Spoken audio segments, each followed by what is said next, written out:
So it's 6:30 something, 6:33. Recording in progress. Is it Devin from the TV? Is he ready? Devin? Kevin. Okay. So if Kevin's ready, we'll get started with the meeting. And are there any changes to the agenda? Let me get rid of this message. There we go. No changes? Do we want to add the hearing? Yeah. So we're going to add an item. I'm not sure where we'll put it, but because we've rescheduled the public hearing from next week, 2 weeks from now, to December 9th, we will just take a motion and vote on rewarning that meeting, just so we make sure we cover ourselves. Yeah, just a bit of background on that as well. At our last meeting, we talked about scheduling a public hearing for the amendments to the form-based code that we've been working on, and the date that we identified was November 11th for that hearing, which we had talked about being Veterans Day, and there was a discussion about when it would actually be observed. So we went ahead and scheduled the hearing for the 11th, but as it turns out, that is when the holiday is observed as well, so we'll be observing it on the 11th. So out of respect for the folks that holiday is for, we, in discussions with Mike, we decided that we should probably not have the hearing on that day or have the meeting at all. So we will not be having that meeting. But I'll talk about that in more detail under other business. But just so you folks know, that's the reference for why we're rescheduling that hearing onto the agenda for tonight. And it gets me out of trouble with Sue. That's really why we did it. Yeah, exactly. So there's no planning commission meeting on the 11th of November. Yeah. That's right. That's correct. We actually won't have any meetings in November at all, because our other meeting date is on Thanksgiving Day as well. Okay, gotcha. You can come if you want, Abby, and have your own meeting. No? Okay. Not a quorum. What's that? Not a quorum. Good point. Yeah. Okay, public comment. Do you see anyone from the public in our meeting? No public are present. Okay, so then we'll go to the next item, which is approval of the minutes from the last meeting. Draft minutes were circulated to everyone with the agenda information in advance.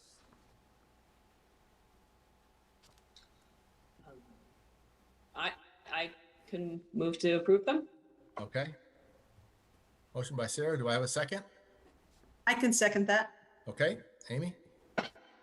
Any corrections, changes, edits, comments? Hearing none, all those in favor of the motion, please say or signify aye. Anyone opposed? Anyone want to abstain? Okay, that passes. So then we'll move to review of form-based code parts 2 and 9. Great, thank you very much. So included with your agenda were the definitions for the form-based code, which we had made some changes to, or so there were some suggested changes at our last meeting that we were going to originally just look at during the hearing, but since we have some time now before we have that next hearing, I thought it'd be good to bring those back before you so everybody's comfortable with what's being warned for that hearing. In addition, I was looking at the submission requirements that we have for the form-based code, and wanted to add one additional piece of information to be incorporated with our applications that come in. So I've added a couple of lines in the under part 2 that I wanted to review with you all quickly as well to get feedback on that. So I'm going to go ahead and share my screen here so we can walk through this as we like to do and have comments or questions or any other parts and pieces of it. So what I was proposing under the just resizing some screens. So under the administration section of in part 203A, the application requirements, I've added this new line to basically say that, you know, there is a I get a lot of questions for people that are making application for projects in the Gateway zoning district about how they apply for the certificate of conformity. So I just wanted to add in this number 1 here to clarify that they're just going to use the standard forms that we have for a zoning permit. So it's not anything new or anything different. It's just the standard permit application and the associated fees. So, Mike, can you see that okay? I just saw you looking in close. Do you want me to make that larger? My eyes, what can I tell you? I'm old. Yeah, I can see it fine. Okay. That's why I moved back so I can see it. Okay. So then I also wanted to just add in this caveat for the common drive or access agreement. If it doesn't apply, we don't obviously need one, so it would only be applicable if the situations present that they would need the common drive.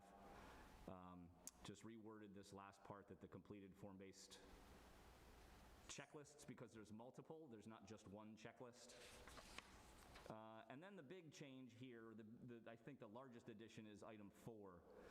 We've had a lot of discussions, and this is typically what I've done, or what I do when we have projects in the Gateway zoning district. One of the conditions that gets included in almost every application is submitting a traffic impact study of some kind to evaluate what's happening with the new land development. Not all projects require the same level of a traffic impact study, and so the way that I've done it currently is, as a condition, I always state that the applicant should coordinate with the Department of Public Works for what they actually want to see in that submission. So that could range from anything from a full-scale level of service and peak hour traffic counts with pedestrian counts as well, depending on the location, versus maybe just something as simple as a new turning movement study, just to make sure that because we're reducing curb cuts and changing around some of the sites, that ingress and egress isn't going to be impacted any more than it is currently. So, but I also wanted to put a little bit of guardrails on when we would require these. So what I've done is basically written this in to say a new traffic impact study would be required in consultation with the Department of Public Works, and basically for any projects that have non-residential use or a mixed-use project, and then any developments that are including 10 or more residential dwellings. And the reason I chose 10 is because that's also the threshold, depending on where the project is, that could be the threshold for Act 250 as well. So unless it's a priority housing project, that's a totally different discussion. But that's kind of a cutoff where Act 250 would apply also if it had 10 or more dwelling units. So I just wanted to add this in as one of the required submissions so that I don't have to keep including it as a condition. That way the applicant knows this is something that we'll be looking for regardless of what the project is, if it meets those thresholds. So can the you talk a little, I'm sorry, Sarah, go ahead. Oh, yeah, I was just gonna say, so the traffic study can be done by the developer themselves? Is that how it works? Well, it depends. Depending on the complexity of what's being requested, it's possible they could.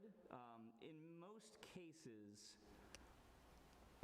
an engineering firm of some kind needs to be employed, because most applicants won't have the software or the technology to do these traffic impact studies, or at least to do the turning movement counts or the modeling that we would be looking for.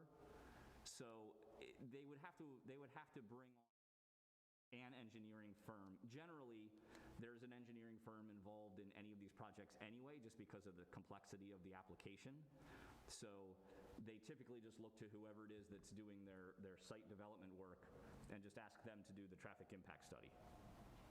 So so basically you can hire anybody to do it who might, I don't know, I'm just wondering if there's a sort of oversight to say, do we trust that traffic study necessarily if it's a developer who's paying for it? I mean, how do you quantify? Well, I guess I would say this. The public works folks probably would not accept something that wasn't stamped by an engineer to indicate that at least they're using accepted engineering practices for that. Yeah. So why don't you just put it in the in here that it's required by an engineer. I mean, I can add that. But I don't have. I a think problem with that adding as well. we had that discussion when we got into the waiver, and then before, when we first passed it, and then before we took it back. We had that, and we were surprised that a developer came in with his own study, and that was Yeah. acceptable. So I would be in favor of putting by an engineer, or a Me too. licensed engineer, or whatever the term is. Yeah, I think that's what I'm alluding to as well, Mike, kind of recalling that. By an independent engineer. Good. Yeah, I can't, yeah, an Could independent, clarify. yeah, Well, I'm not sure what you mean by independent, because if it's an engineer that's working on the site, as long as they're qualified, because a licensed engineer has certain standards they have to meet. Well, maybe you say license then. Yeah. Yep, I can add that language in. I have no problem with that. But again, I think what I wanted to do was allow some flexibility here because, again, not all projects are going to be the same. There's going to be a big difference between a project that is redeveloping a site for the same use versus one that is completely changing the use of the site altogether. So, and again, the scale as well, like the project that's going on Weaver Street here across from City Hall, it's 8 residential units. So we probably wouldn't need a traffic impact study for that, just because of the existing level of service and the number of trips that would be coming and going off of that property. So that's the type of case that may not really need a traffic impact study. So we wouldn't require that be done in this case. Or if we would, it would be very, very minor and maybe just like a one-page analysis of level of service. But that's why I want to leave it to the Department of Public Works, who are really dealing with those impacts and how these projects impact the public right-of-way and that public realm. That's really their domain and not a part of zoning necessarily. So I want to make sure that they have control and get the information they need for these studies if they're requested. So let's talk about the 10-unit threshold. I understand where you're coming from. I'm just trying to envision, like a busy street, East Allen Street, if there's a single family home that's being redeveloped with even 4 or 5 units. Should we require, at least, like you said, a 1-page, some kind of a review of that? Well, By I the- would say this. There's nothing that would prohibit me from including that as a condition of the approval if Public Works wanted it.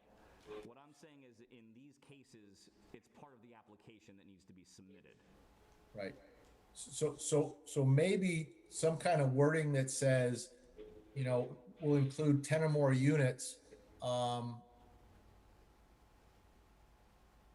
trying to think how to say it. I guess what I'm trying to say is, or as requested by the Public Works Department or something, so that it gives the Public Works Department, if a project comes through with 5 units that's could potentially be a problem, they can say, hey, we need to get some kind of traffic study. Does that make sense? yes, Yeah. something like that. The language, a TIS will only be required for projects as followed, I think sounds that could be read as sort of saying, if it's less than 10 units, then we're prohibited, or the city is prohibited from asking for one. So we might want more leeway than that. Yeah, That's a good point. yeah, Because if you think about it, if you had 10 units and they were 4 bedrooms each, that's a lot of potential. Obviously, I don't think it would ever be 4 bedrooms per unit, but never know. 2 to 3, yeah, Yeah. 2 to 3, it's still quite a few cars. So something like it's always required for 10 units or more, and for less for At the smaller discretion. projects at the discretion of the Department of Public Works. Right.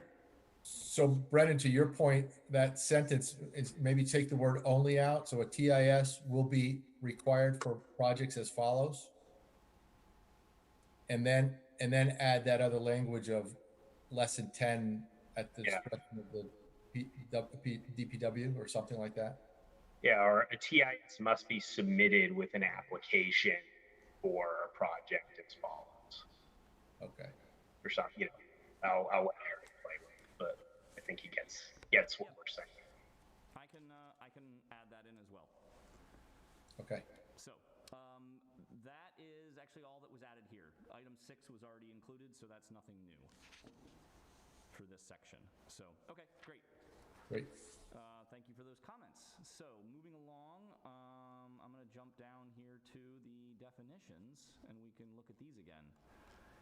So, at our last meeting, we had some good discussion, I think, on the definitions, and y'all provided some good comments that I hopefully incorporated in to the updated version here. So, starting with the average fronting sidewalk elevation, there was some language about the complete and discrete facade and other things like that. So I tried to pull most of that out to make it a little more clear. And then this will carry over to the other two definitions with the the minimum and maximum fronting.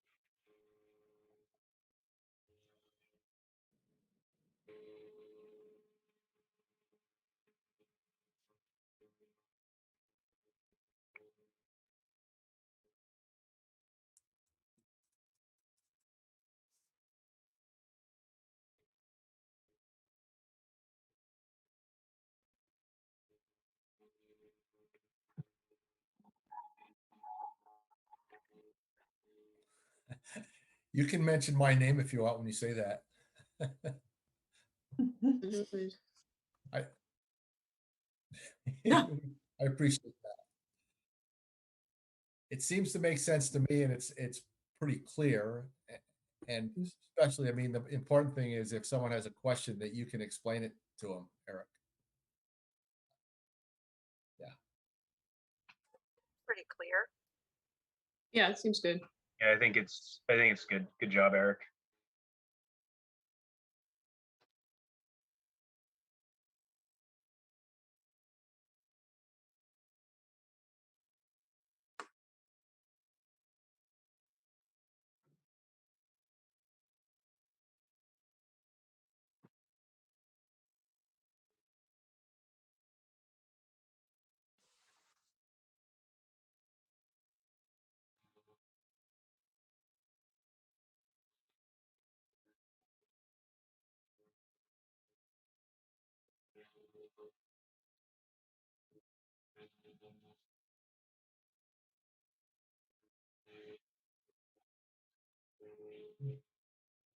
Yes. Okay.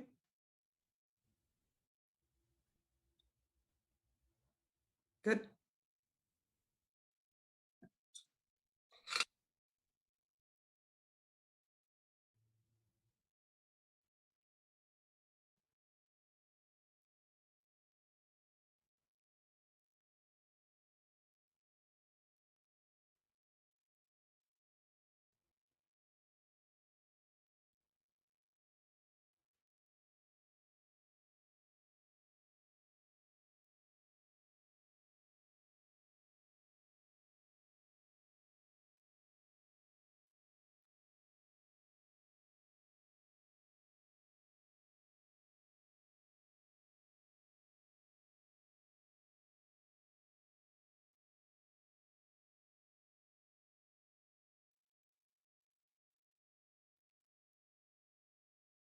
That looks fine. No, It's okay. that's good.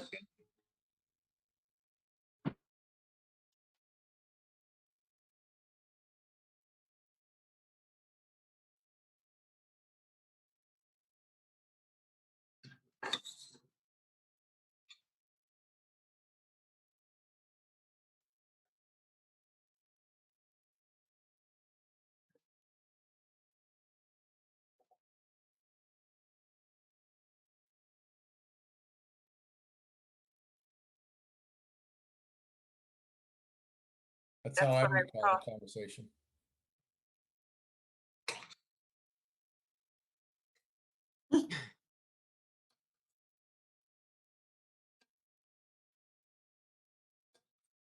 Right.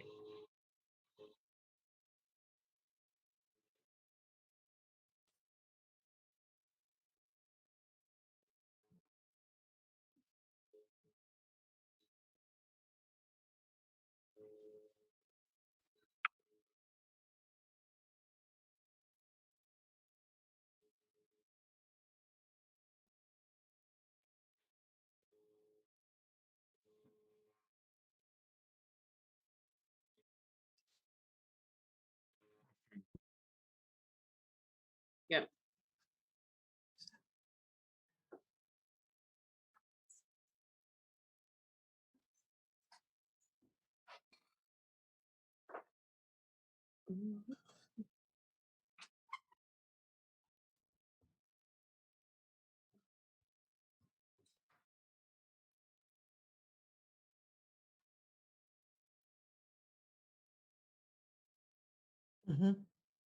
I don't have any concerns about the change, and this is not related to the change. Um, I don't quite understand the first line. A line or plane indicate on the regulating plan which extends vertically up from the ground story floor level. So this parking line is like behind the building line, right? It's parallel to the required building line. So what does extends vertically up mean?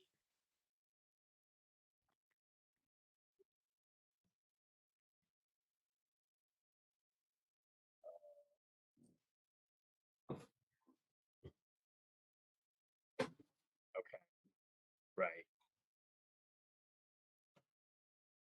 So Yeah, would so that, it excludes the possibility that someone puts parking on the second floor all the way out to the front. Mhm. Right. Okay. Right. And that the line or plane thing sort of captures that idea too.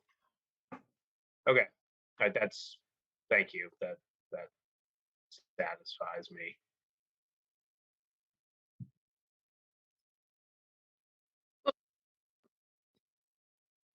Oh, I was just gonna do another trouble question, but why would that not be okay, allowing that to extend over? Why does it need to be straight up?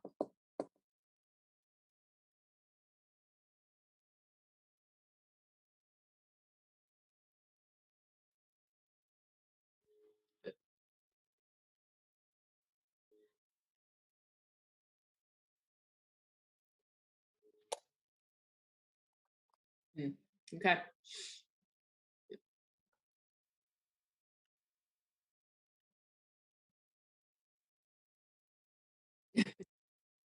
No, I'm always to make things a little less uniformed, but I know where we're headed.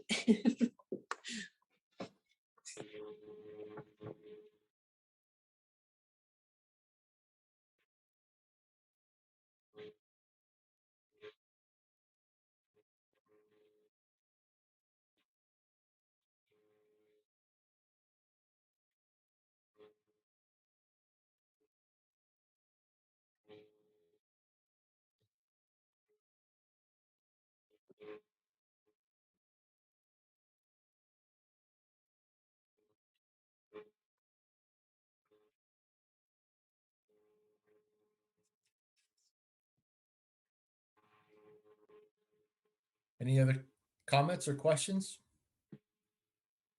Nope. Okay. Thanks, Eric.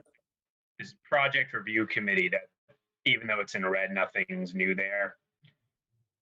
Okay. Yeah. And I think what I recall was there was a fair amount of back and forth about that, but we decided not to really do anything and potentially address it at the hearing. Yeah.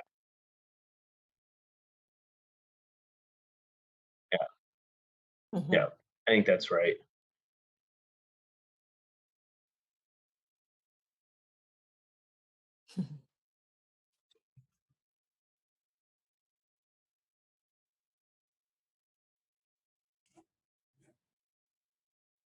Um, rewarn the public hearing for December 9th.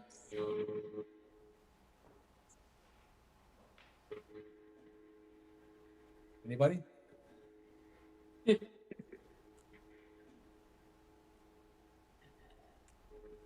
Eric, I'm a non-voting member. Can I make a motion? What are the rules about that? I think in this case you can, let's see. Well, is Joe's not an alternate, right? Joe's a, Brendan and Yeah. Tommy are the alternates. So Okay. you technically, I think, Brendan, you could make the motion because there's 6 people tonight. So either you or Tommy are serving as one of the members, one of the voting members tonight. well, Brendan, tonight's your night. Thanks, Tommy. So I will make a motion to renotice the public hearing for December 9th. Okay. Sarah, Amy, or Abby want to I'll second? second that. That's fine. Okay. Who said? I don't know why I get shy about making the motions, but you know, you don't want to be, it's like, You don't want the record to show you did anything, that's why. Any discussion about the motion? Hearing none, all those in favor, please signify or say aye. I, Anyone opposed? Anyone want to abstain? Okay. So we're going to rewarn it. Excuse me, let me rephrase that. Eric, you're going to rewarn it for the December 9th. Yes. I will Okay. do that. Perfect. Thank you very much for that motion. Okay. Next, I think, are we going to Article 4? We are looking at Article 4. That is correct. So included with your agenda is some draft language for Article 4 of the base regulations. Article 4 covers the general use regulations, so these basically apply to all of the zoning districts in the city for the most part. There are carve-outs in the applicability section so that so we know what they are and where they are, but actually I'm going to stop my share here because I have to do a new share.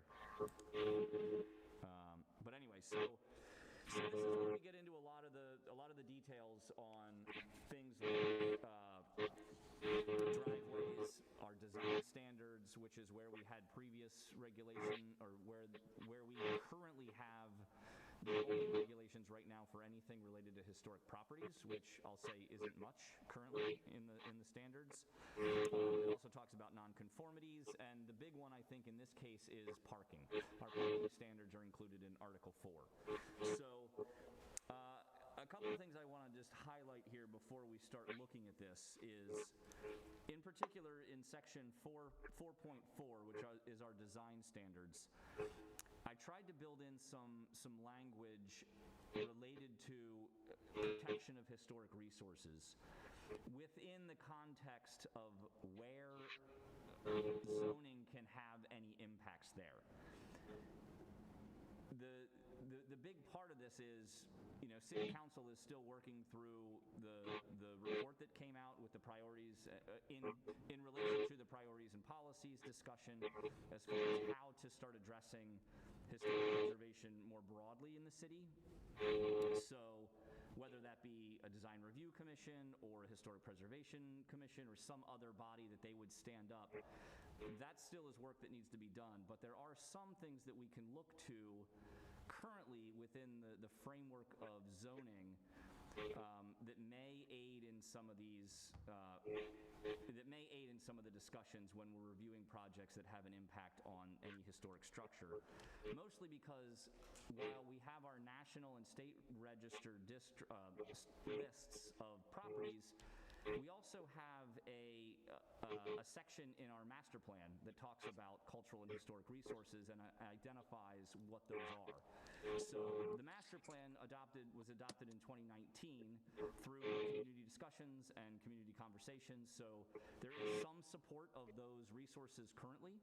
So what I tried to do was align as much as I could the ability for the land use regulations to look to the master plan or existing documents that we already have, with the understanding that they may not provide as much protection as some folks want, but they could help provide some level of protection or at least additional analysis for these properties.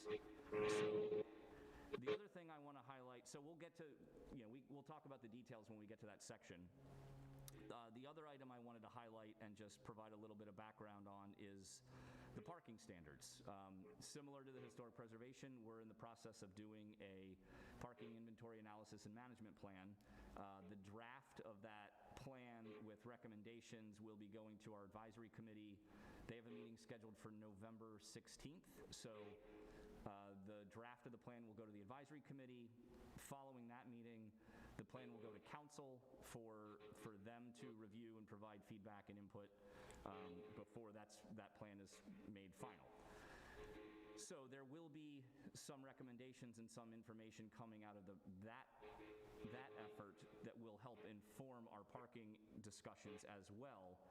But what I tried to do for now is at least acknowledging where there's been some concerns with our current standards, trying to address those existing standards and build off of them. So for example, in our current parking regulations, we allow reductions based on transportation demand management strategies, but right now we don't really talk about what that is. So I've built in some language, or I've proposed some language that would address that and talk about what we're requiring as part of that transportation demand management strategy analysis, what the reductions are, trip generation, things of that nature, to provide some of that additional information, again, within the framework of the regulations that we already have in place before we start looking at larger policy discussions that would be guided by council for how we want to address parking and what we want to do with some of these bigger issues. The other part that's not reflected in this section, specifically in section 412 on parking, is, as we've discussed over several meetings, we've talked about potential incentives for affordable housing or other priorities that may come from parking and reduced numbers in parking. I have drafted some language that would be specific to the form-based code section to talk about how to, because that's where we're seeing most of our development and where we may see the biggest impacts from changes to the parking standards, or I should say relaxing of the parking standards.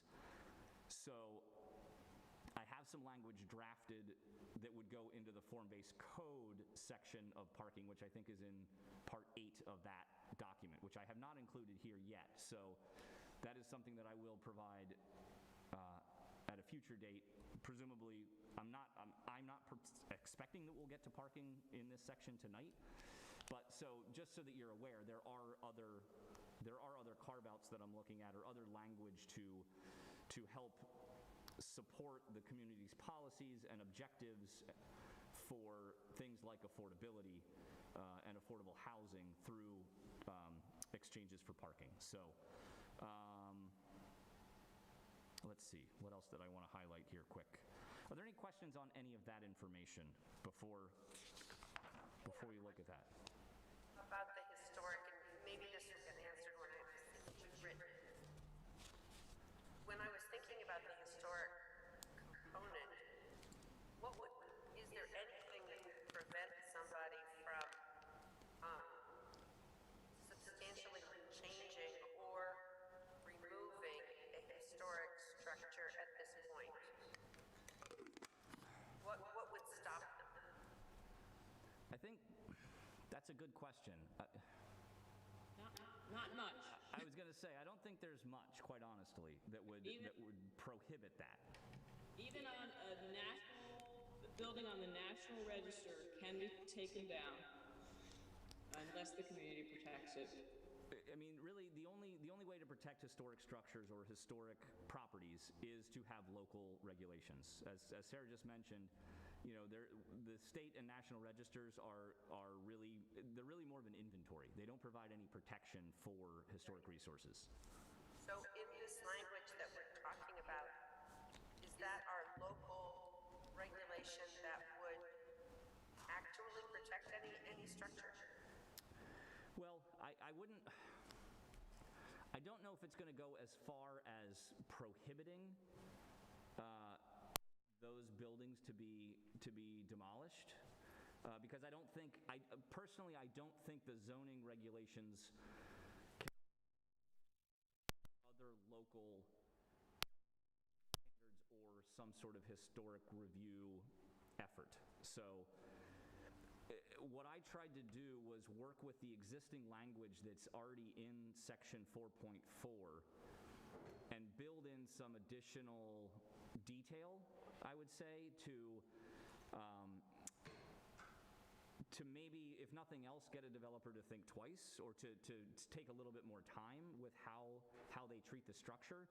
A lot of what's already in 4.4, however, is kind of related to adaptive reuse of the property, or actually expansions or changes to existing structures. So I also wanted to recognize that component as well. So, for example, if a property if we have a property that's listed, but the owner is just proposing to put an addition on the back, we want to make sure that we're taking that component into account as well, as far as consistency with the existing design and what's being proposed for context. And relationship between the historic component and the new component of those structures. So again, I don't think the language goes as far as prohibiting anything. I'm not, because I don't think that the zoning regulations can really do that at this time without other components or design standards being developed. So, Oh, sorry, Tom. Sarah, you probably are gonna answer it. Actually, I mean, I don't know if we're allowed to do this, but can I request that we delay this conversation until we have Joe? Is that something we can do? Because he just is so knowledgeable about the historic aspect of Winooski, and I don't know if we can do that. If we can move on to another and bring it up the next time. Anybody else? We can just skip over section 4.4 and just review the rest of the article. It's a good idea. Does anyone else opinion about that? I agree. Okay, and Eric, are you sharing something? Not right now. I'm not. No. So I mean, everyone's I'm okay- sharing my thoughts and opinions, Abby, but not my screen. Okay. If everyone's okay with skipping over that and waiting until Joe's with us, we can do that. I mean, we can also skip over it and wait until there's, the council has had a chance to spend more time with it as well. I mean, that's. I just want to interrupt, because I'm getting some feedback here. I don't know if other people are or not, or if it's my machine. I hear it too. I can hear it too. It's okay. That may be coming from my end of things here. Not sure. Do you have your phone on too, Eric? I'm sorry? You have your phone on as well? Because I see your name twice. Shouldn't be. Your city council and your. I'm sorry. Yes, I am. So Town Meeting TV, the camera in the room here is council chambers. I am on to host the meeting, but my video is off and my mic is off and my sound is off. Seems So- better now. I'm here, but I'm not here. Well, that explains a lot for me too, here but not here. I mean, additionally, we can skip over section 412 as well on parking until we have more information from from that study and and some direction from council also if we want to do that. Again, what I tried to do with section 412, similar to 4.4 with the design standards, is look at what we're already having some concerns about and have already had some discussions about related to our existing regulations, and tried to build in some of those components now without really getting into big policy type changes until we have a chance to really revisit those elements. So. Are you thinking that a change that you would make, we would make tonight related to parking that would solve the immediacy of construction now would be something that would be part of what's reviewed in December and approved? Or is this? Oh, no. Sorry, no, absolutely not. Tommy, the only information that's going to the public hearing in December is the changes that we've made to the form-based code pieces. So this is a new, we're basically starting from scratch with a new section of regulations to review. So my thinking on this, and just my thinking, is that we have talked so much about parking and that I don't see a benefit of looking at it if we can't make any changes to mitigate things right now, let's wait until we have the information from the parking, recommendations. Well, I don't disagree with that. I guess what I would also say is we may not get to that section of this article until after that report is done. You know, it's a good ways into this document, and we're not meeting in November at all, so it may be that we have that information, or at least have some additional information to work with as we get into it.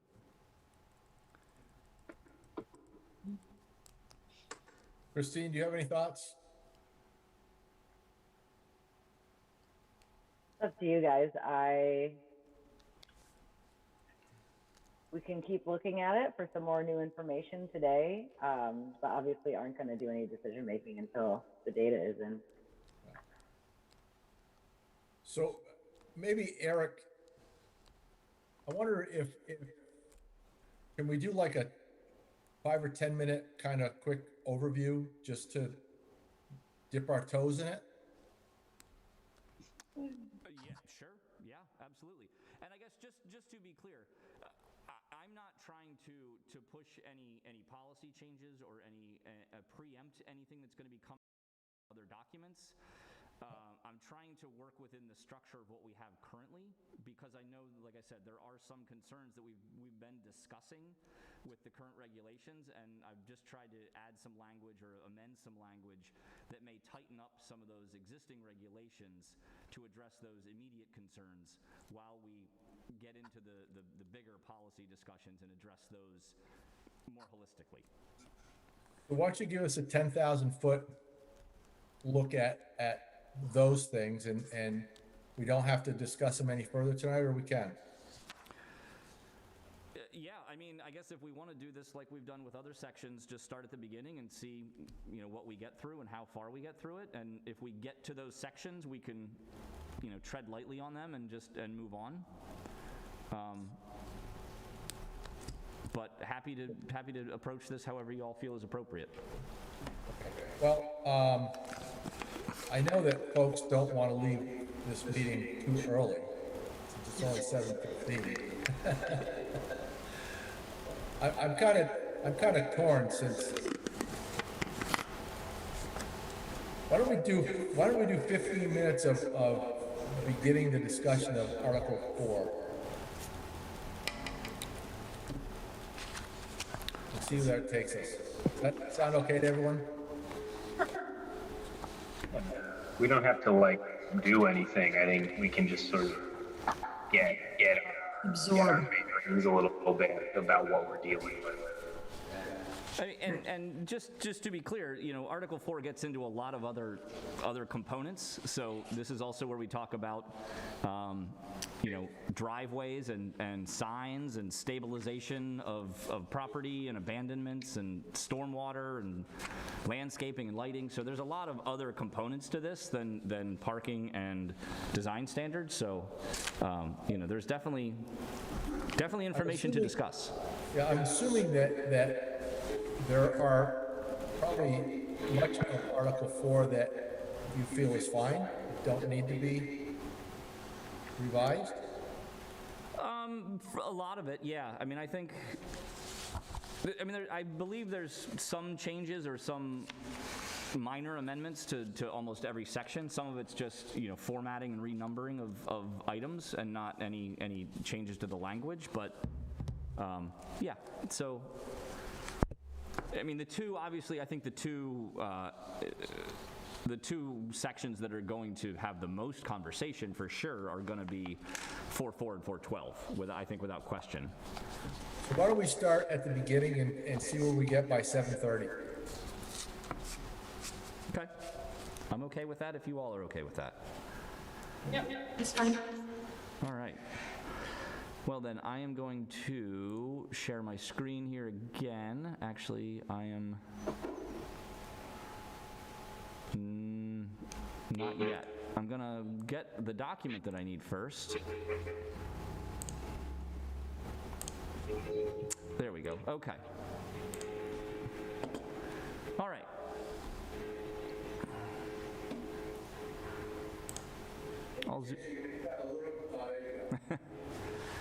Okay, so we'll be starting here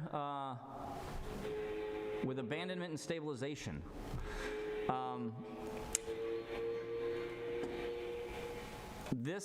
So the change I'm proposing here I guess is related to section 4.4. Didn't realize we were starting right out with that. But this is more, again, just to kind of clarify what the role. One of the comments that we've had in the past, and one of the items that we've dealt with is this notion that previously projects would be the state would kind of step in and take over for review of historic structures. So there was still some language that I felt was kind of putting the onus on them to help out with this, which I don't think is appropriate since they're not doing it anyway. And there were amendments to take that out of other sections. So we may want to come back to this. Just again, because it's related to section 4.4, it may be worth just revisiting and skip over this piece. But I think that for what it's worth, I did like the master plan. Sorry, say that again, Mike? I said I do like that it's referencing the master plan, the maps in the master plan. Right. And I know which has got me thinking about Joe on before, so I know we went through this before. Joe kind of said, I hate to take anything out of the historic preservation language because there isn't anything else. And so he was tentative about even removing that from another section, if I recall correctly. So until we sort of tool that up again. Christine, you had your hand up. Was it to ask us to mute?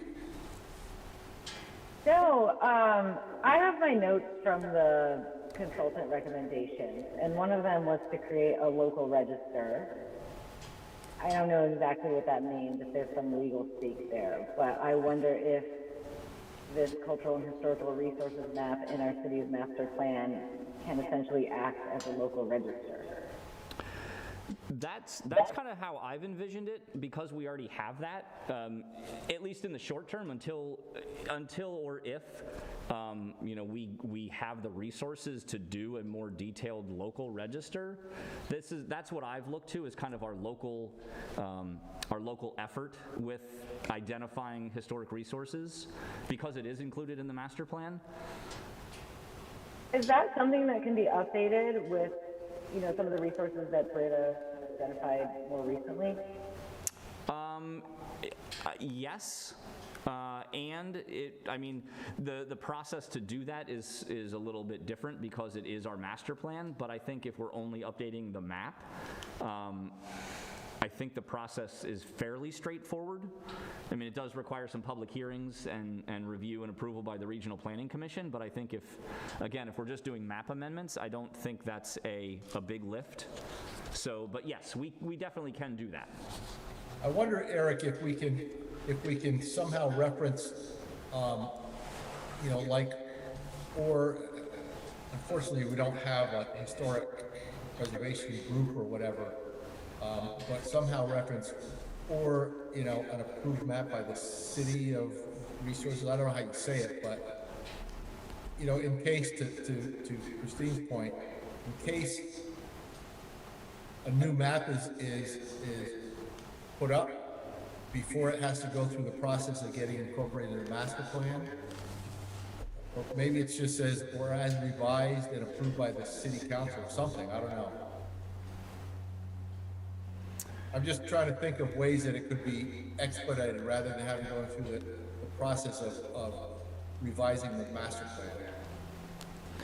Yeah, well, a way to potentially do that is if the master plan is amended, the amendment addresses, or I guess the amendment references a locally approved plan and is incorporated into the master plan by reference. Therefore, it kind of lives outside of the master plan and can be updated more frequently or as necessary.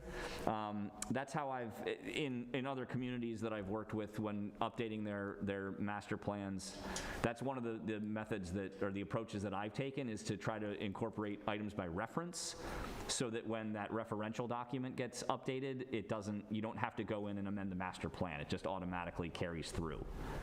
And do you know, I don't remember, the master plan currently isn't written that way, is that right? Not for this section, it's not, no.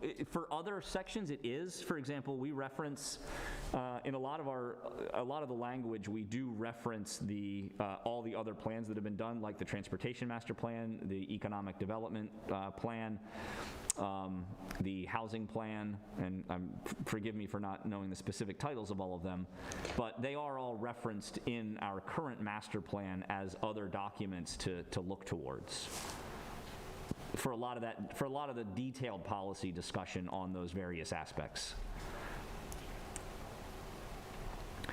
So it is possible, and to the extent that we may, at a future time, have a historic resources master plan of some kind, that's something we could incorporate by reference in our municipal master plan to cover that as well, just like we do with the transportation master plan, for example.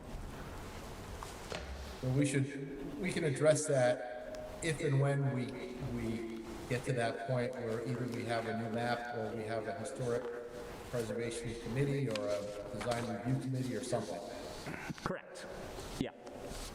But again, so this is an example of what I was trying to, language that I was trying to incorporate based on the documents that we already, have adopted for the city, but also that kind of can be incorporated into some level of a land use regulation and zoning code, where I might actually have some, where the city may have some ability to put in some level of regulation without having to stand up all these other commissions and committees or do the additional work to really build in those regulations. So happy to come back to this language, but this was the one change under the abandonment, stabilization and demolition section that I wanted to highlight. So moving through, the next item is under the access roads, driveways, and circulation. So just apologize for the scrolling here. Actually, let me just do this. So under residential driveways, it referenced this specific section of Public Works standards, which I don't believe exists, because I don't think the standards were ever formally adopted, or a draft was done and then they were changing them and the standards changed, or something happened. So, but I wanted to remove this reference to this specific section of the Public Works standards and just basically say that the standard and specifications that are identified by the Department of Public Works. So that, again, this is an instance where as they change their standards, we don't need to update the zoning regulations to reflect any citations or anything like that they might change.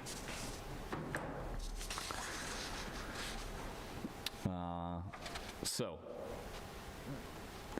then I'm actually proposing to take item 3 here, and I neglected to include A through D, but I'm proposing to move these to the end of this section, just because they deal with existing driveways and nonconformities.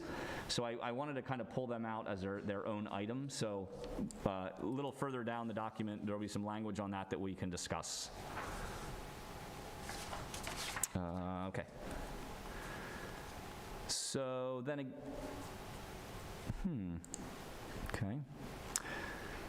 So then again here, just removing the specific reference to the Public Works standards and changing that, and then just adding some additional labels to these. There's multiple figures in here. I just wanted to add some additional labels. And the figures aren't showing up, which I think that error message was just about, but there should be a picture of some driveway widths here that have been carried over from other iterations. Eric? Yep. In terms of, as you as we're talking about this, I'm thinking back to the discussion that we had concerning the property, the old screen shop at the, on East Spring Street at the bottom of Franklin. There was an issue about the driveway and the angle and whatnot. Yes, yes. Is that covered under what you've changed? That actually was addressed. There was an amendment done to address that, I believe, under section 4.9, under nonconformities. Let me just look ahead quick.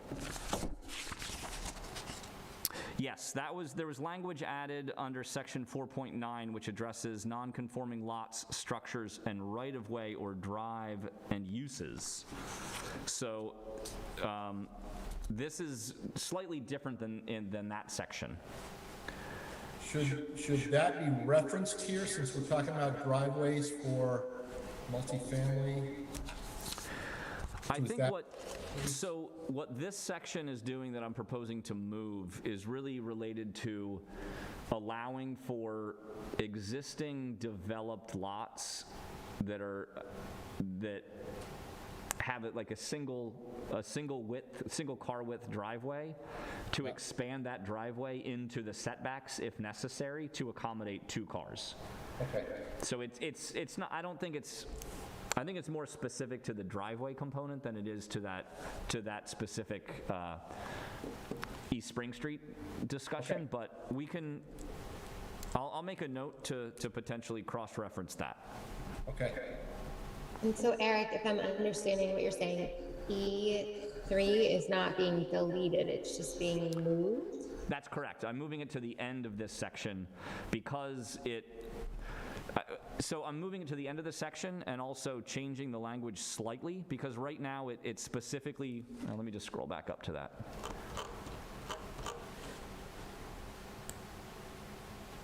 So it specifically right now references single-family homes as the only place where this would apply. And I'm proposing to delete that language out as well. That it would basically read, for the purposes of allowing existing developed non-conforming lots to create a driveway, so that we're not limiting it just to the single unit dwellings. So if you have a 2-unit, for example, that only has room for 1 vehicle because it has a 1 car width of a driveway, but you have the room to add width to put in another space for a second vehicle next to that one, I want to make that an option as well. So I guess what would be stopping somebody if they had the width to not, I don't really understand if somebody's got a driveway that fits 1 vehicle and they've got the width to make it fit 2 vehicles. Sorry, the width, in this case, the width being within the side yard setback and basically right on the property boundary. So this allows them to make the driveway in the setback area, like Yes. up to the property? Yes. So right now it says driveways shall be set back a minimum of 5 feet from the adjoining property line unless providing shared access. And then this is saying that if you have an existing dwelling, you can go closer than 5 feet if you're adding space to put in parking to do 2 side-by-side spaces. And you can go right up to the property line. It's not something where it's like you can go up to 2 feet of the property. So right now, the way it's written right now is it can go up to 4 feet with approval from the zoning administrator, and then additional, it can go closer with approval from the development review board. That's how the language is written now. So you could go right up to that property boundary with the DRB's consideration. Okay, so it's basically saying you can only go 1 foot further than code unless you get DRB approved.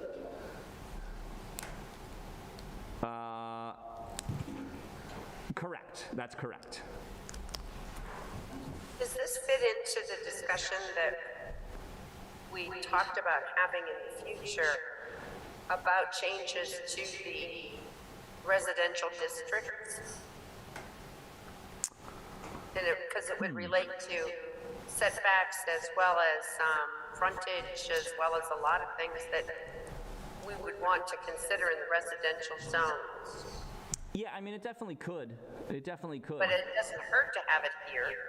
Correct. Correct. Yeah, I think it's appropriate to keep it here because it's addressing driveways specifically, whereas some of the other setbacks are related more to the structures, and the lot coverages are related to the structures. Obviously, driveways would be included in lot coverage as well, but yeah, I mean, it's definitely something that we can think about if we have those discussions again, as you're referencing, Tommy. So You're putting A, B, C, and D into another area? yeah, so I neglected to move them as well, but so part number 3 here, A, B, C, and D fall under part 3, so I'm proposing to move the whole thing to the end of this section. So, okay. So yeah, so the pictures aren't showing up here, unfortunately, which that's okay, I think, but no real changes there. Same with these, there would be pictures here as well that aren't showing up. But again, just adding some additional labeling. Same thing here, another label for a picture that doesn't exist in this document right now, for whatever reason. And the same thing here. So then,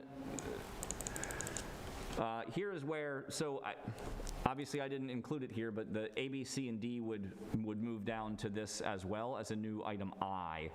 And in this language, I've removed the reference to the single family dwelling. And so basically, what I'm proposing is that any existing developed non-conforming lot can take advantage of this. So we're not allowing it, so we're not limiting it to just a single unit, because I haven't done an analysis, but I would be willing to bet there's more multi-unit, being more than one unit, non-conforming developments out there that could probably benefit from this than there are single unit dwellings, but. So Eric, A, B, C, and D, those define, if you will, when this is allowed. So do you need something like subject to or provided that to introduce A, B, C, and D? Yeah, I mean, I could add that, yeah. That's a good point.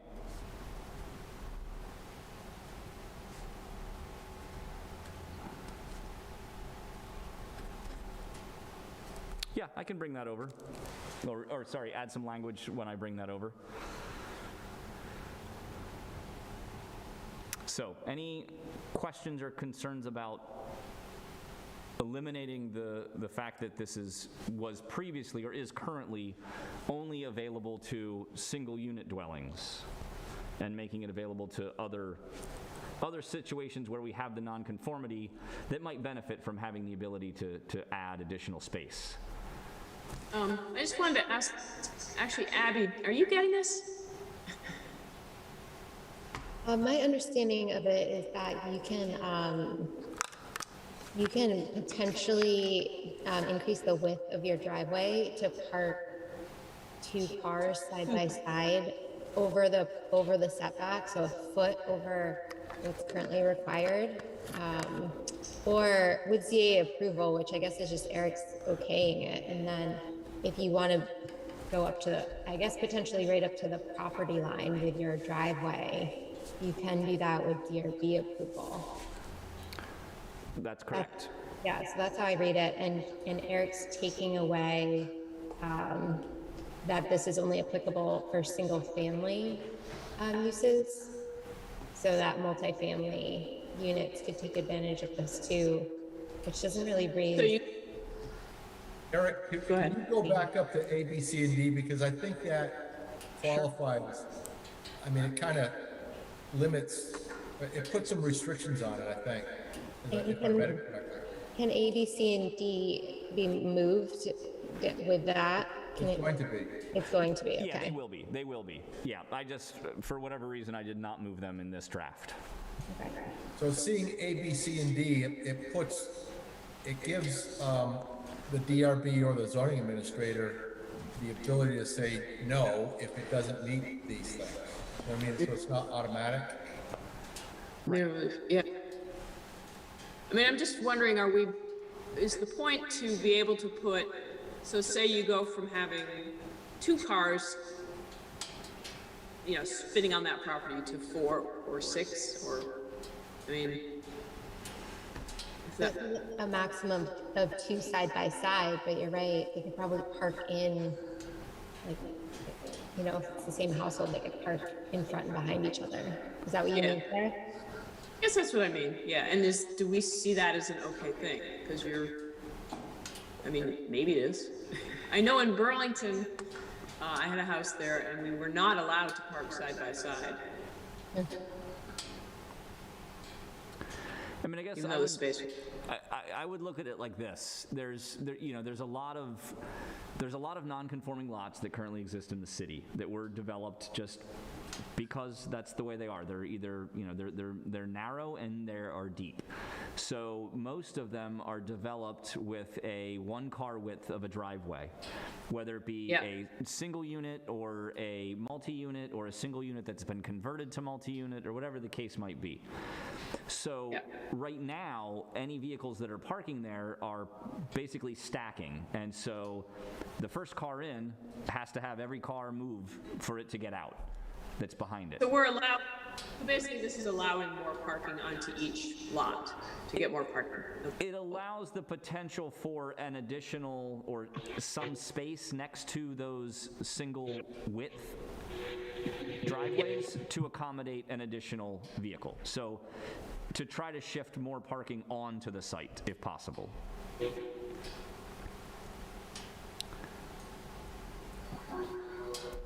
And I just think about, like, my neighbor had to do it because she built a detached cottage. It was one of the requirements that she had 2 side-by-side parking spots. The houses are really close together. So her driveway is within a couple of feet of our house, now, but she wouldn't have been able to build that had she not had side-by-side parking. It's sort of attached to some of our other zoning regs.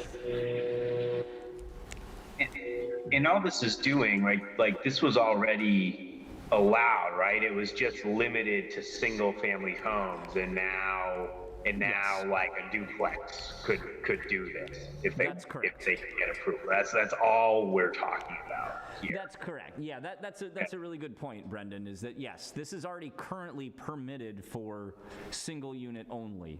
What I'm proposing is to open it up to more than just the single unit, but also moving it to a different section of the regulations. So it is already permitted but only for the single unit dwellings. And do you know, You as a zoning administrator, Eric, can only approve a 1-foot encroachment. Correct. More than that has to go to the DRB, which requires a public hearing, so they would take testimony from neighbors and whoever. Correct. and so, Eric, any idea behind the thinking of having it be restricted to single family? You mean why it's like that now? Yeah, like why was it restricted to just that single unit property? That's a good question. I don't have an answer for that. Okay. Do you think single residential has more land, so lot coverage would be, there's more room to put more impervious? I don't know. I'm just trying to think of. And I'm trying to think back when we redid the zoning, I don't recall why it was just single family. Tommy, do you remember? I don't remember anything about that part.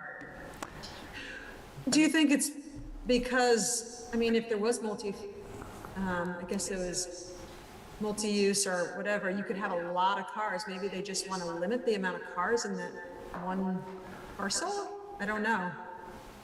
Because with single family, you can only have so many cars, where if you're, multifamily, you could have a lot.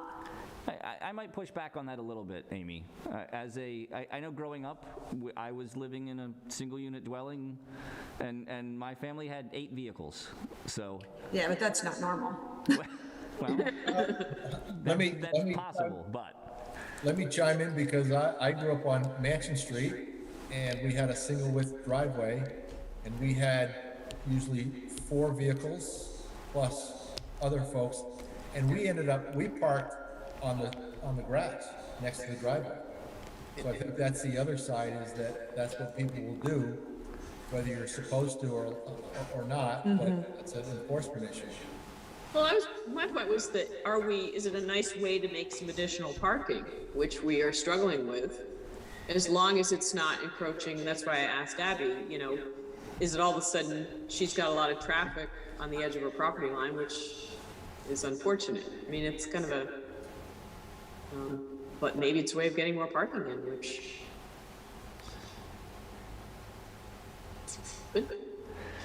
I guess another way to look at this is, you know, you have to have the space available for one. So if your driveway is already built right up to the property line, you can't use this because it doesn't do you any good.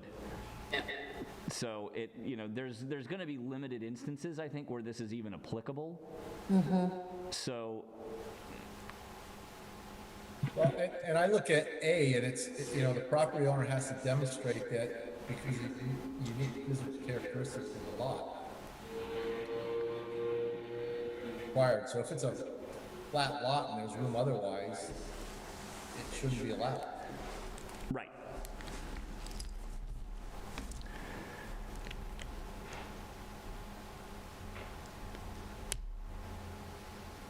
So, any other questions about this or comments?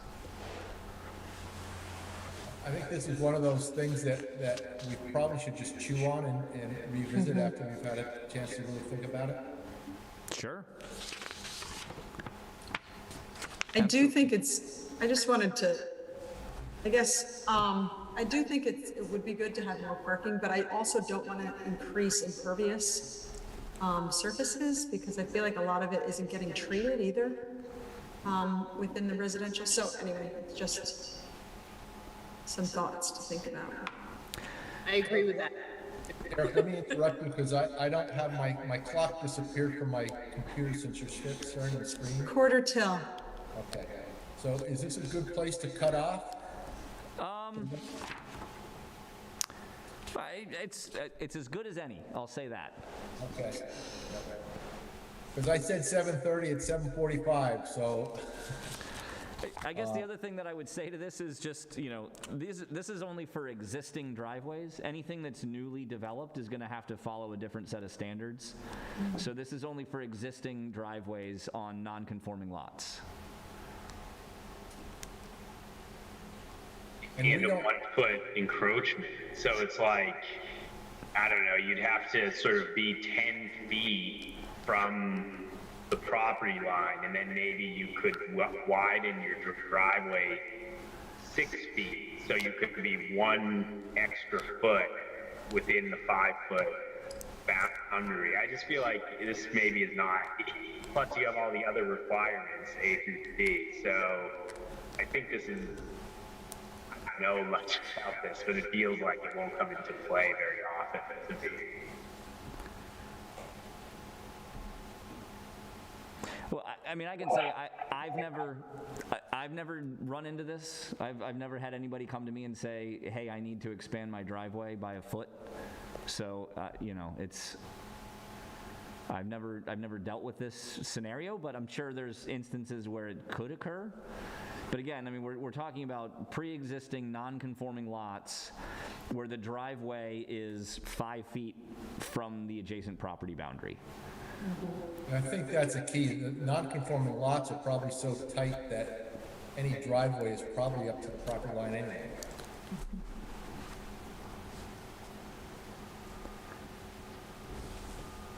So, but yes, I think, Mike, that's a good spot that we can stop if you'd like. Okay? Let's stop there and move to, what's it right? City updates, is that next? I have the agenda in front of me. Yes, city updates are next. Do you want to unshare your screen so we can see each other? Oh, yeah, that's a good idea. Not that anyone necessarily wants to see it. Well, I mean, thanks, Mike. I guess I would defer to the mayor to start if she would like with city updates. Sure. So last Monday council meeting, we officially appointed an interim city manager. Her name is Wendy Harrison. Comes to us with a ton of experience and is like a professional intern. So we have her on a temporary contract for 3 months and then can renew as needed, but we'll have her help while we continue our search. I think on Monday's meeting, we're gonna take a recruiting firm to use to get back out there. We also at our last meeting approved the grant that you all had Mike sign off on applying for. Municipal planning grant. I went to the last school board meeting. Nicole Mace, their finance director, was giving a presentation on their current financial state. And I wanted to share about that here because I think it has connections to what we've all been talking about. And that's that they're looking at some real serious funding gaps in the near future. Partially, you know, there's the expense of the capital project expanding the school in anticipation of growing enrollment. And the state is also making some decisions with funding that are not maybe going to be in the best interest of us. So, you know, we're paying for this big new school when we were anticipating increasing enrollment, but those are not actually happening. And so they are also thinking about how they're hearing from people that they can't find family-sized housing, or like USCRI is saying they can't find places to rehome families. So I just wanted you all to think about that, like when we're talking about potential changes to zoning. You know, there was like a light touch to maybe investigating residential zoning changes or something, that if we don't increase the supply of housing in Winooski, we're not gonna be able to pay for that school. And it's gonna impact our tax rate if we don't actually see the increasing enrollment that we're planning. There's a really, if you want to dig around the school's website, the financial presentation is in their last meeting agenda. But I am also working with school leadership, do advocacy with the legislature around the education funding discussion. So hopefully we can have an impact there. And then the last thing I wanted to share was that we did last week post responses from the Vermont Air National Guard to the questions from like September council meeting. They obviously didn't address everything that was raised, but they did address some of those questions, and so those are available on the How Do I Learn About Noise Mitigation page. That is it for me. Christine, is that on the Winooski website? Yeah, oh yeah, and the portal for the noise monitoring system that they installed is finally open to the public. I looked at it for 2 minutes and didn't understand how it worked. So I think it's probably not user-friendly, and I do intend to spend some more time with it in the future so that when people reach out and are less heavy support, I can actually do it. Again, you can get to that through the city's website? Yeah, there's that tab, How Do I, on the front of the city website. There's one under there for airport news. So right now on the landing page of the city's website, if you scroll to the bottom, there is we highlight news events and things like that, and right now there is a link that'll take you into it. So actually, I can show you. That's one of the things I was going to mention is the sound portal. So I'm just going to share my screen here quickly as well. Thank you. So here's what it looks like when you go to the link, the website link.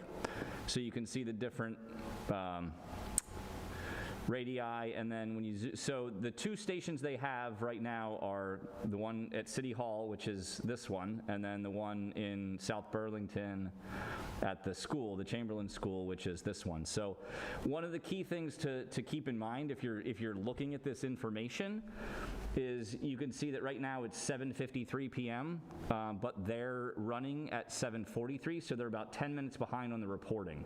So just be mindful that if you have this open and you hear the jets or you hear anything go by and you look at this and the numbers don't move, then it's because there is a slight delay in when it gets reported to the website. But so right now the noise outside of City Hall is at 55 decibels, and at the Chamberlain School it's at 51 decibels. So they spike up and spike down depending on what's going on outside.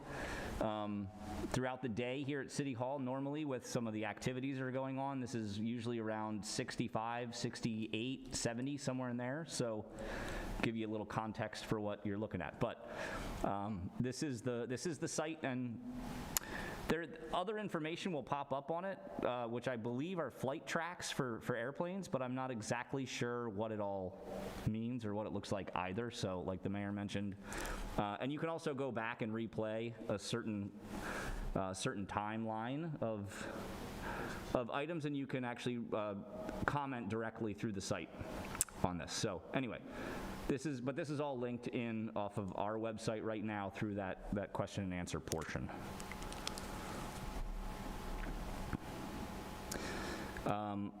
The other thing, that information that's being gathered, the sound information, I mean, what's the point? I mean, is it actually going to change the patterns of the, I mean, we know they're loud, right? Nobody can answer this, of course. Well, so that's a good question. I think the point right now is to collect the data. They will not use this data to directly update their planning documents, but I think they will somehow aggregate it into future documents when they talk about their noise mitigation and sound monitoring measures.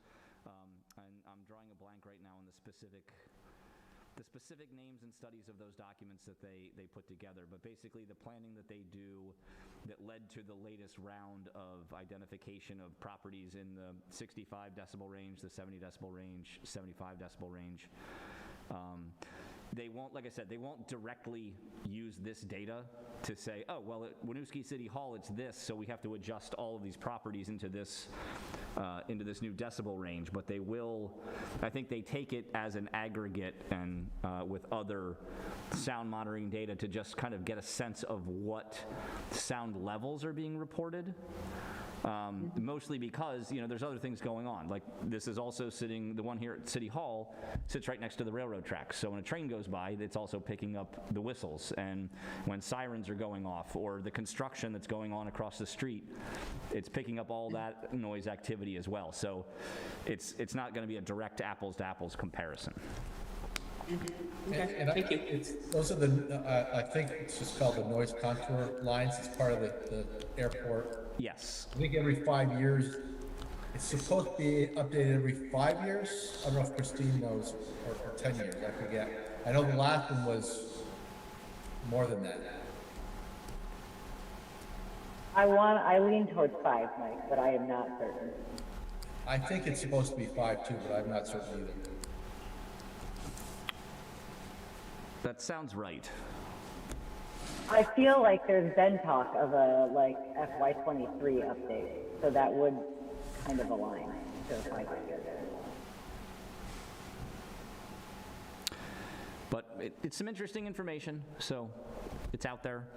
The only other thing I was going to mention under city updates was that a couple weeks ago, when we were supposed to have our meeting, but we rescheduled it, Abby and I were at the Northern New England chapter of the American Planning Association's annual conference, which is basically Maine, New Hampshire, and Vermont. We've had an in-person conference. There was about 200 plus people that attended. It was in Burlington, and I think there's a lot of really great information. I know Abby and I had several conversations about some of the sessions that were that were held at that meeting. So some good information that we'll try to bring back and incorporate into our future discussions. But Abby, I don't know if you wanted to add anything about your time at the conference. Yeah, no, it was just it was good to have it in Burlington, and I did do like the walking tour of the new stuff that's going on downtown and around downtown, with the great streets and other things that we've sort of looked at as models. But yeah, nothing specifically to add.